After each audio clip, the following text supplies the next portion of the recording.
আনন্দ বাংলা, আমরা নিরপেক্ষ নই, মানুষ ও সমাজের পক্ষে।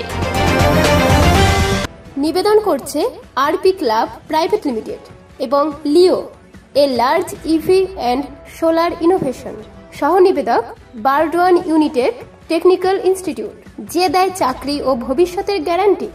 বর্ধমান দুর্গাপুর লোকসভা কেন্দ্রের বিজেপি প্রার্থী দিলীপ ঘোষের শোচনীয় পরাজয়ের ঘটনায় খোদ দিলীপ ঘোষ আড়িকাঠি নিয়ে তোপ দাগতেই এবার কার্যত বাধ্য হয়ে দলের জেলা সভাপতির পদ থেকে পদত্যাগ করলেন অভিজিৎ তা।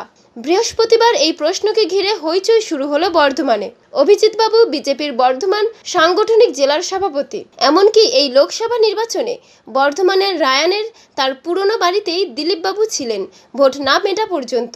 বৃহস্পতিবার দুপুরেই বিজেপির প্রাক্তন সাংসদ অনুপম হাজরার ফেসবুকে অভিজিৎ তায়ের পদত্যাগের পত্রের ফটোকপি পোস্ট রীতিমতো ভাইরাল হয়ে যায়। এ ব্যাপারে অভিজিৎ তা জানিয়েছেন, এই চিঠি সম্পূর্ণ জাল ও মিথ্যা। ওটা আমাদের কর্মীদের মনোবল ভাঙে দেওয়ার জন্য বিজেপির কর্মী, বিজেপির কার্যকর্তা, তারা বিজেপিতেই আছে, বিজেপিতেই থাকবে, কিন্তু তাদের মনোবল ভাঙার জন্য এটা একটা চক্রান্ত। এটা সম্পূর্ণ ভুল, ফেক।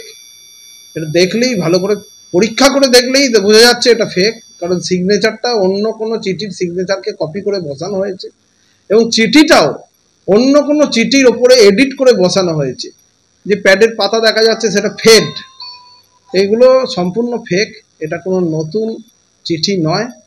তার চিঠির যে রেফারেন্স নাম্বার, অনেক পুরনো একটা রেফারেন্স নাম্বার বসিয়েছে।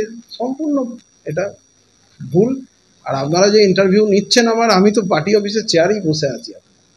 এই ধরনের কোনো চিঠি আমি লিখিনি, আমি সই করিনি, আমার রাজ্য সভাপতির কাছে এই ধরনের কোনো চিঠি পৌঁছায়নি। ফেক নিয়ে আমরা মাথা ঘামাই না, আমরা রাস্তায় থাকি, আমরা পজিটিভ নিয়ে যেই লিখুক তার উচিত কোনটা ফেক সেটা চিহ্নিত করার মতো ক্ষমতা থাকা। এই ধরনের অ্যাপয়েন্টমেন্ট দিয়ে দিয়েছে, এই ধরনের বিজেপি সেন্ট্রাল নেতৃত্ব এই চেঞ্জ করে দিয়েছে, ওটা করে দিয়েছে, অনেক কিছু আমাদের সোশ্যাল মিডিয়ায় বেরোয়। তো আমার কাজ থাকে, আমি যখনই এই ধরনের কিছু দেখি যার সম্পর্কে বেরিয়েছে সেখানে খোঁজ নেওয়া, এটা ঠিক কিনা। আপনারা খোঁজ নিতে এসছেন, আমি আপনাদের জানালাম এটা ফেক। পূর্ব বর্ধমান থেকে দেবাশিস ঘোষের রিপোর্ট, আনন্দ বাংলা।